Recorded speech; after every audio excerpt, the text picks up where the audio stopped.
નમસ્તે વિદ્યાર્થી મિત્રો, ઓનલાઈન એજ્યુકેશનમાં દરેક વિદ્યાર્થીનું સ્વાગત છે.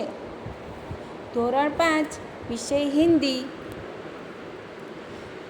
એમાં પાઠ 4 સોચ અપની અપની. ગયા પીરિયડમાં આપણે પાઠ 4 સોચ અપની અપની ચિત્રપાઠ છે તે ભણી ગયા હતા. આજે આપણે સ્વાધ્યાય પોથીમાં પાઠ 4 પૂર્ણ કરીશું. તો દરેક વિદ્યાર્થી પોતાની સ્વાધ્યાય પોથીની પુસ્તક સાથે લઈને બેઠશે. તો આપણે આજે સ્વાધ્યાય પોથી પૂર્ણ કરીશું. તો તેમાં પ્રશ્ન 1 એમાં છે અ. ચિત્ર દેખકર પ્રશ્નો કે ઉત્તર લીખીએ. એટલે ચિત્રો જોઈને સવાલના જવાબ લખો.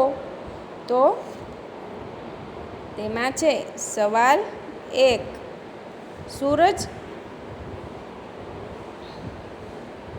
सूरज निकलने पर पक्षी क्या कर रहे हैं? तो जवाब, सूरज निकलने पर पक्षी दाना चुगने के लिए निकल पड़ते हैं. प्रश्न 2, चरवाहे क्या कर रहे हैं? जवाब, चरवाहे अपनी गाय लेकर चराने जा रहे हैं. प्रश्न 3, चित्र में नारियल के कितने पेड़ हैं? जवाब, चित्र में नारियल के 2 पेड़ हैं.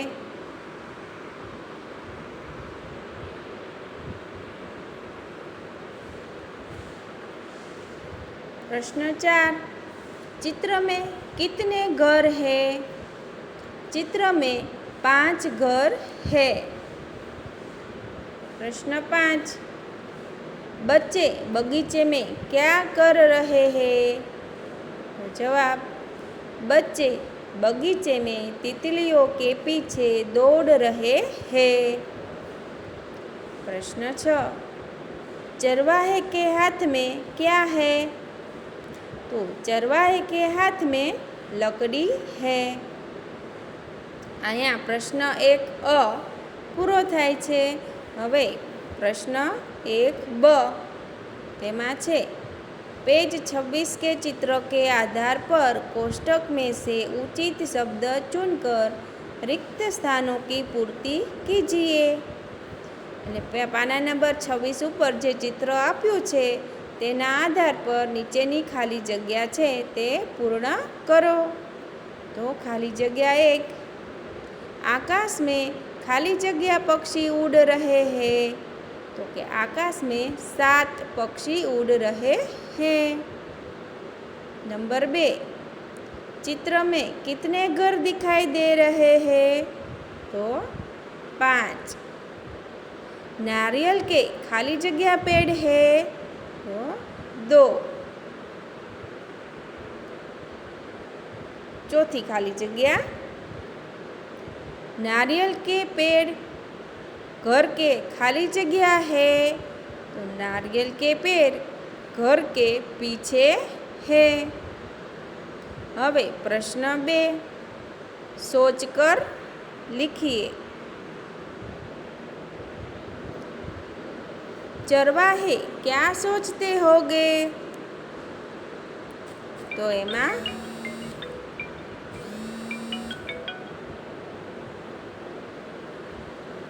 चरवाहे क्या सोचते होंगे? तो એમાં આવશે એક નંબર કરીને गाय चराने कहाँ जाए? नदी की ओर या जंगल की ओर? એટલે चरवाहे है वो सवेरे सवेरे यह सोचते हैं कि गाय चराने के लिए कहाँ जाए, नदी की ओर या जंगल की ओर. दूसरा, गायों को ज़्यादा घास कहाँ मिलेगी? तीसरा, दोपहर की रोटी कहाँ खाएंगे? और चौथा, शाम को कब लौटेंगे? तो आ 4 વાક્યો છે તે સવારમાં જે ચરવાહો જે ગાયો લઈને જાય છે તે પહેલાં વિચારે છે. પ્રશ્ન 2, सूरज निकलने पर क्या क्या होता है? તો એમાં પણ 6 વાક્યો છે. તો એમાં પહેલું, चिड़िया चहचहाती है. दूसरा, पक्षी दाना चुगने निकल पड़ते हैं. तीसरा, चरवाहे गाय चराने निकल पड़ती है. चौथा, किसान अपने खेत में काम करने लग जाते हैं. पांचवा, कभी फूल खिल जाते हैं, सभी फूल खिल जाते हैं. छठा, पूरा संसार चेतना से भर जाता है.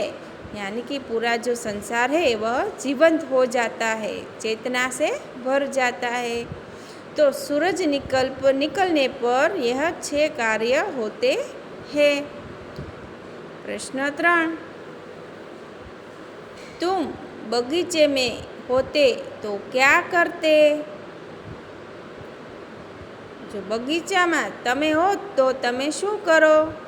तो जवाब 1, रंग बिरंगी फूलों को जी भरकर देखता. 2 नंबर, फूलों की सुंदरता देखता.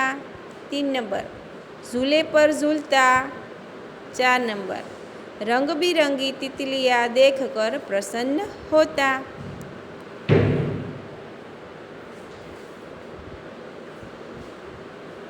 હવે प्रश्न 3, टोपी वाला और बंदर कहानी के आधार पर सही विधान के सामने सही और गलत विधान के सामने गलत की निशानी कीजिए.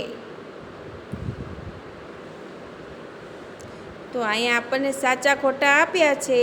જે ઓલી બંદર અને ટોપીવાળાની કહાની છે વ્યાપારીની, તો તેના પરથી આપણે અહીં સાચા ખોટા કરવાના છે. તો 1 નંબર, व्यापारी कपड़े ले जा रहा है. तो खोटू, कारण के व्यापारी कपड़े नहीं वह टोपी ले जा रहा था. 2 नंबर, व्यापारी टोकरी पेड़ के नीचे रखता है. એટલે વ્યાપારી છે તે એની ટોકરી હતી તે પેડની નીચે મૂકે છે. તો સાચું. पेड़ 3 नंबर, पेड़ के ऊपर बंदर है. तो पेड़ के ऊपर बंदर थे. तो सही. बंदरों ने कपड़े ले लिए. खोटू, बंदरों ने टोपी ली थी. व्यापारी ने अपनी टोपी उतार कर नीचे फेंक दी. साचो. व्यापारीए पोतानी टोपी उतारीने नीचे फेंकी दीधी हती.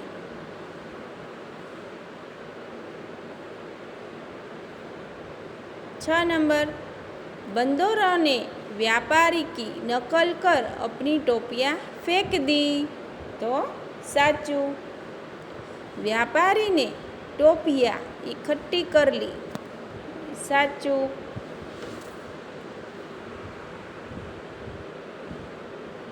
હવે प्रश्न 4, जिस क्रिया से प्रकृति को फायदा होता है उसके सामने सही का, और जिस क्रिया से प्रकृति को नुकसान होता है उसके सामने गलत का चिह्न कीजिए.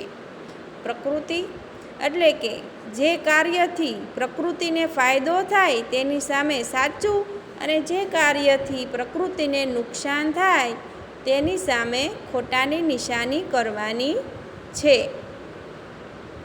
તો 1 નંબર, लोग पेड़ काटते रहते हैं. तो आ क्रिया है, लोग पेड़ काटते रहते हैं. तो आ बात प्रकृति ने नुकसान है, कारण के वृक्षों कापवा ते आपणे प्रकृति माटे सारू नथी. तो अहींया आवशे खोटू.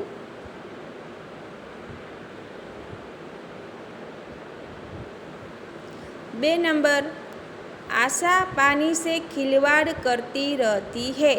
એટલે કે આશા છે તે પાણી સાથે રમતો રમતી રહે છે. તો પાણી છે તેનો ખોટો બગાડ કરવો ન જોઈએ. તો એમાં આવશે ખોટું. 3 नंबर, अनुज कमरे से बाहर जाता है तो लाइट बंद करना भूल जाता है। अनुज છે તે તેના રૂમમાંથી કમરામાંથી બહાર જાય તો લાઇટ બંધ કરવાનું ભૂલી જાય છે. તો આ આદત ખોટી છે, કારણ કે લાઇટ ચાલુ રહી જાય તો કેટલું બધું વીજળી બળે, તો વીજળીનો બગાડ કરવો ન જોઈએ. તો આ પણ ખોટું છે. 4 नंबर, नवीन हर साल पेड़ पौधे लगाता है। નવીન છે તે દર વર્ષે વૃક્ષોને વાવે છે, તો આ પ્રકૃતિ માટે સારું કાર્ય છે. તો એમાં આવશે સાચું. 5 नंबर, किसान खेतों में कुदरती खाद डालते हैं। કિસાન છે એ ખેતરોમાં કુદરતી ખાદ છે તે નાખે છે, તો એ પણ સારું કાર્ય છે પ્રકૃતિ માટે. એમાં પણ આપણે સાચું કરીશું. 6 नंबर, सतीश रास्ते में खड़ा रहता है तो भी मोटरसाइकिल चालू रखता है। सतीश છે એ રસ્તામાં ઊભો રહે તો પણ મોટરસાઇકલ ચાલુ રાખે છે, તો આ ખોટું કહેવાય. કારણ કે મોટરસાઇકલ ચાલુ રહે એટલે કે ગાડી ચાલુ રહે તો તેમાં પેટ્રોલ બળે અને વાતાવરણમાં પ્રદૂષણ પણ, ધુવાડો જાય તો પ્રદૂષણ પણ ફેલાય છે. તો આમાં પણ આપણે ખોટું કરીશું.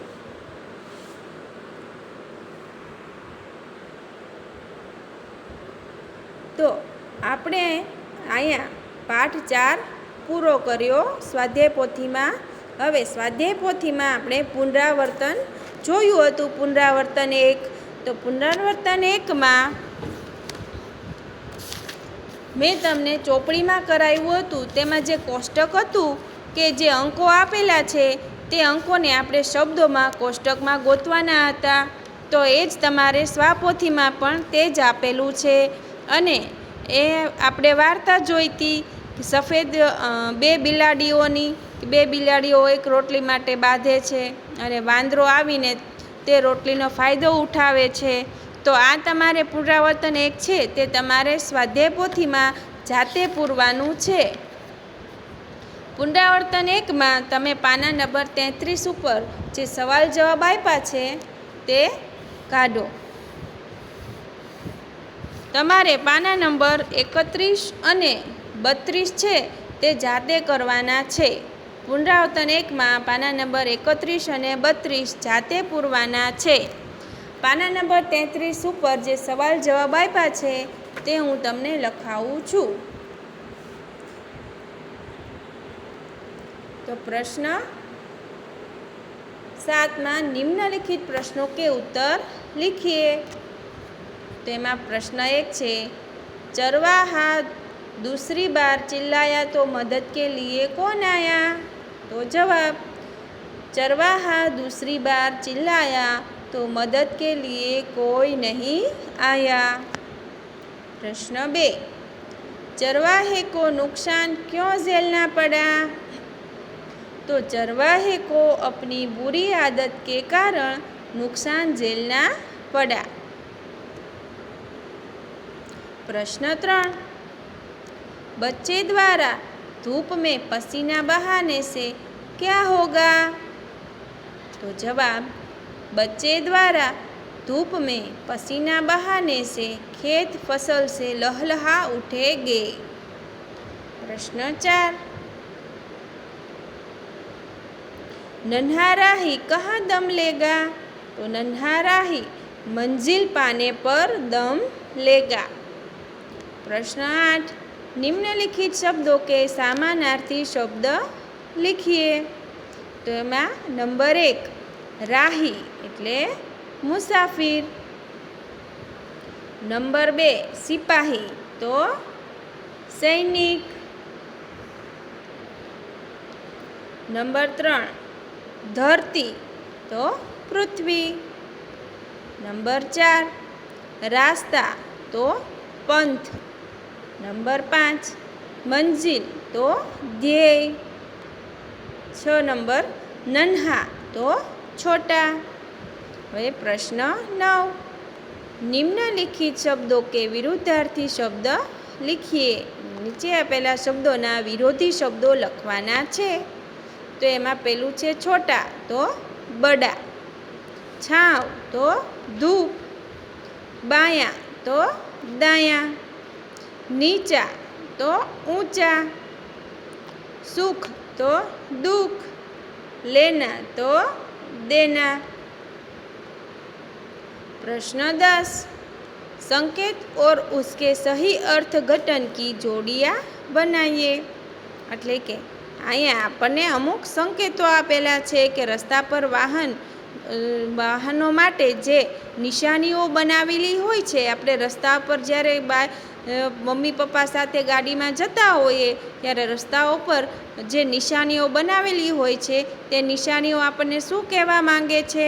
તો તેનું અહીં જોડિયા આપેલા છે તે આપણે જોડવાના છે. તો અહીંયા ચિત્ર આપેલું છે તેમાં 1 નંબર એમાં આવશે દીર્ઘાઈ ઈ એટલે કે આગે બમ્પ હે.